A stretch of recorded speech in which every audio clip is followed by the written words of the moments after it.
Warehouse Horror Stories. Definitely a great idea. Story 1 by Sean Keith Williams. I was assigned as a security guard with the midnight shift at a very large Omaha warehouse when I was a young man. Yeah. This building was mainly used for storage, and it was huge. We as security personnel were tasked with hitting several stations inside this building on the night shift, and this required that we did a lot of walking. There would always be 2 personnel assigned to the warehouse at night, one patrolling the outside perimeter in a car, and one inside the warehouse on foot. Being outside, sitting in the comfort of a car, was obviously the more desirable of the two. I was working a Wednesday night. I was about half an hour into my shift. Yeah. I would start the shifts walking around for about an hour, just surveilling the place before sitting down in one of the security offices. Right. This room had some low-budget, ancient camera system that at the time was impressive technology. Okay. It only had 2 screens because there were only 2 cameras in the entire warehouse. Yeah. One in the northeast corner and one in the southwest corner. That's why we couldn't just sit on our butts in the security office our entire shifts. We had to actually patrol the place. This was a shared warehouse for some tech companies, and a lot of expensive equipment was held here. Hence why 2 security guards would have to be there every single night. The warehouse layout was similar to that of a regular grocery store. There were like 10 to 15 aisles, and one intersecting aisle that cuts between the other 10 to 15 in the middle. I was still making my initial rounds around the place when I saw all the way down at the end of the aisle I was in, something at the end section. It was like this white thing that kind of resembled the shape of a head, and it was poking out from behind the end section. Mind you, it was so far away that all I could make from it was this white-looking object. I elevated my slow stroll to a moderately quick speed walk, and halfway through the aisle, the white thing disappeared behind the tower of boxes. Okay. This confirmed my fear that it was a person. Yeah. That I wasn't alone in there. Yeah. I now ran to the end of the aisle, hoping to see the other night guard walking around or something. Okay. As I stood in the southwest corner of this giant warehouse, I looked up at the camera in the corner, and it was pointing in the direction of the thing I just saw. Yeah. I looked in that direction, and there it was again. At maybe the 7th aisle, that white thing I saw earlier. Now it was a lot closer, and I could make it out to be someone's face, as I feared. But it wasn't the other security guard. Yeah. It was this extremely pale, ghoulish-looking face. They once again slowly hid their face behind the tower of boxes. Walkie-talkie the other guard on duty, and he radioed back that he was in the car by the back section of the parking lot. Oh. He said roger that, he'd be here in 5. Okay. Getting off the phone with him, I was nervous to approach the aisle that I saw the person's head. Yeah. Even though this is exactly what a security guard's purpose and job is, you never actually expect or anticipate seeing any action. I took a deep breath and ran to that aisle and stopped at the end of it to look down it. The person wasn't in sight. I figured they must have ran for it. So I ran halfway down, hoping to catch up to them.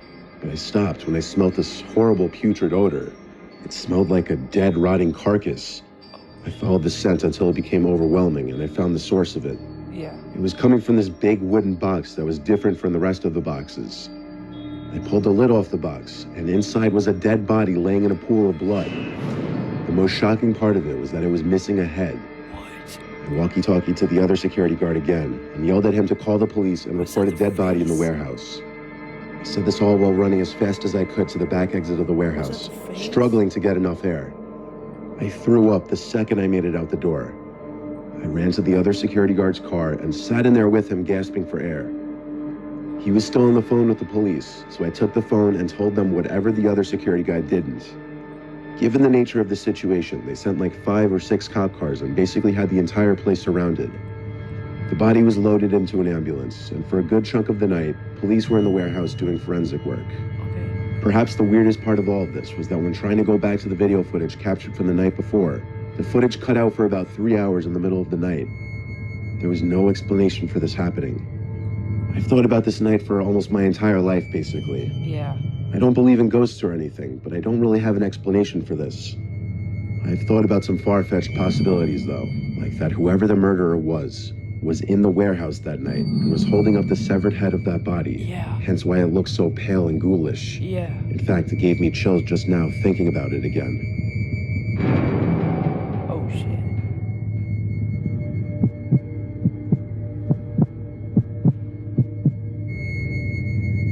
Several years ago, 2 friends and I heard from a mutual friend about this creepy abandoned warehouse or furniture store that was only a few miles from my house.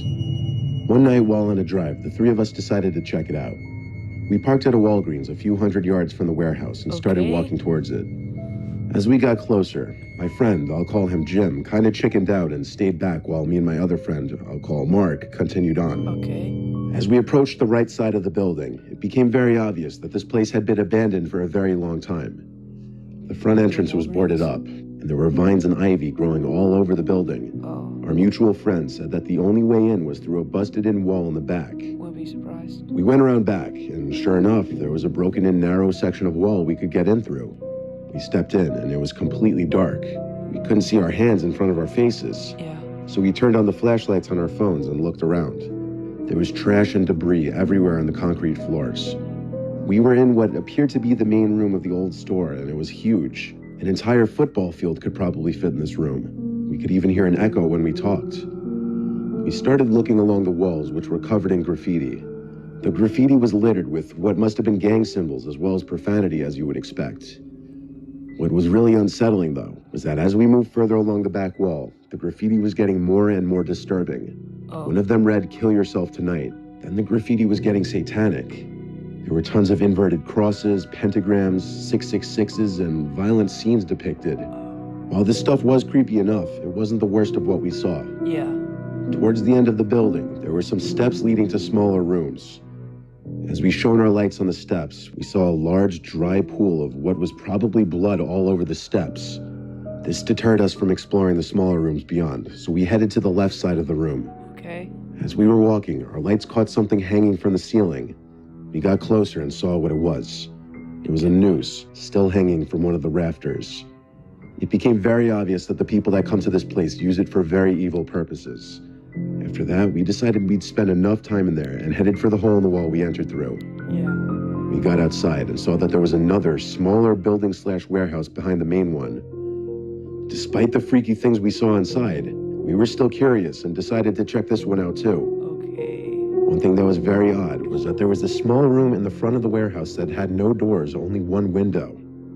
Inside was a large inverted cross hanging from the decrepit ceiling. We came to the left side of the warehouse where the large garage-style entrance was. This building was similar to the first one. It was one large empty room with tons of trash everywhere. There was more disturbing graffiti. However, there were these holes at the base of the walls that were really odd-looking. We shined our lights down them, but couldn't see the bottom. What were these for? We had seen enough at this point and headed back outside. It was then that my friend Mark got a call from Jim. As he was talking to Jim, his face suddenly changed to a downright horrified expression. I said, "What's wrong?" What he said next sent a chill down my spine. "Someone else is here," he said. Before we could even turn to run, a white truck peeled around the corner at an alarming speed, heading right towards us. We started booking it towards my car, and as we got around the other back corner of the building, we saw another black truck parked alongside. Why? We kept running as fast as we could, and thankfully the three of us made it back to my car. Okay. We got in and peeled out of there. I don't know what those guys in the trucks were there for, or why they chased after us. Yeah. But based on what we saw in those buildings, it wasn't anything good. Thankfully, we never found out, and we never returned to that place. Yeah, don't go back. Hell no, I won't even step foot near that place.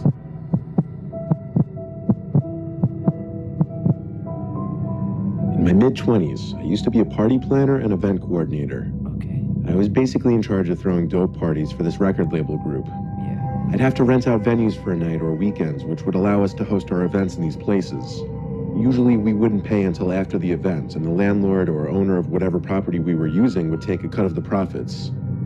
There was this one time that my group rented this big warehouse for an entire weekend, Yeah. and we would be hosting parties Friday and Saturday night. Once the place was rented out, I had to do a lot of setting up, which included setting up tables for bottle service, setting up portable bars, and a DJ stand.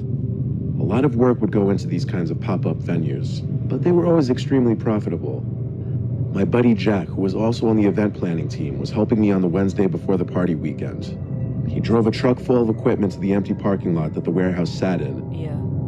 I was having trouble figuring out how to get the power to a certain part of the warehouse activated.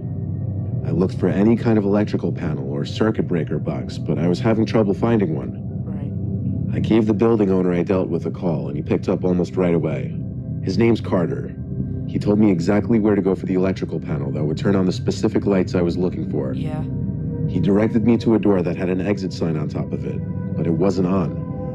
Through this door, I was in a very short, very narrow space with a door on one side, which I presume led to the outside, and then a half flight of stairs on the other side. I was supposed to go down this half flight of stairs, which led to another tight space with a couple doors. This room was hard to explain without just seeing it for yourself. Yeah. I'm 6'4", so I had to bend down a little bit just so my head wouldn't hit the ceiling. That's how cramped it was down there.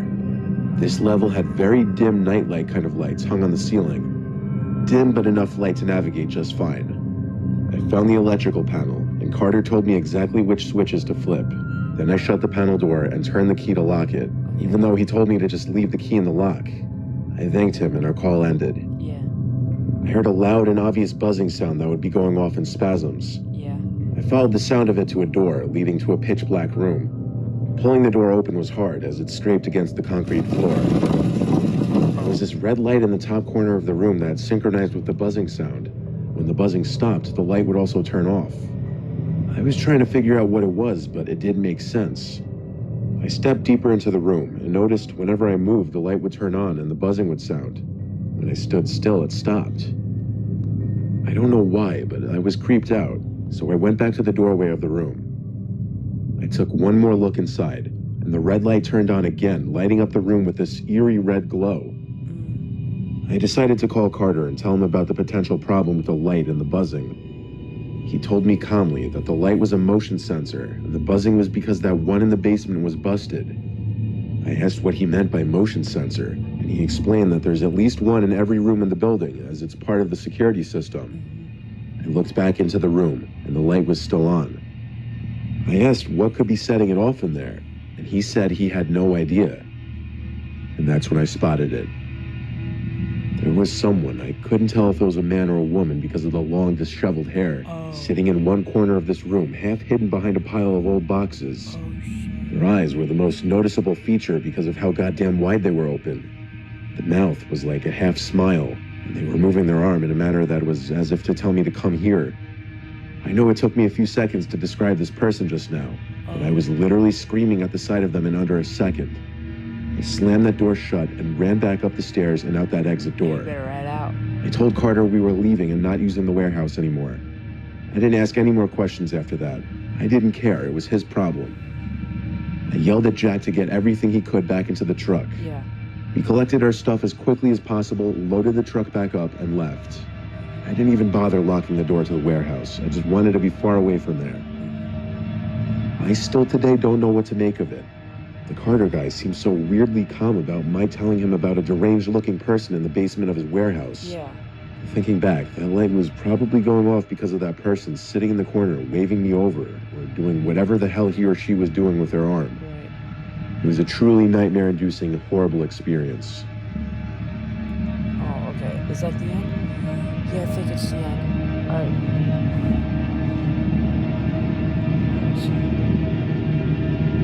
Alright. Thank you for watching this video. Make sure you like, comment, subscribe.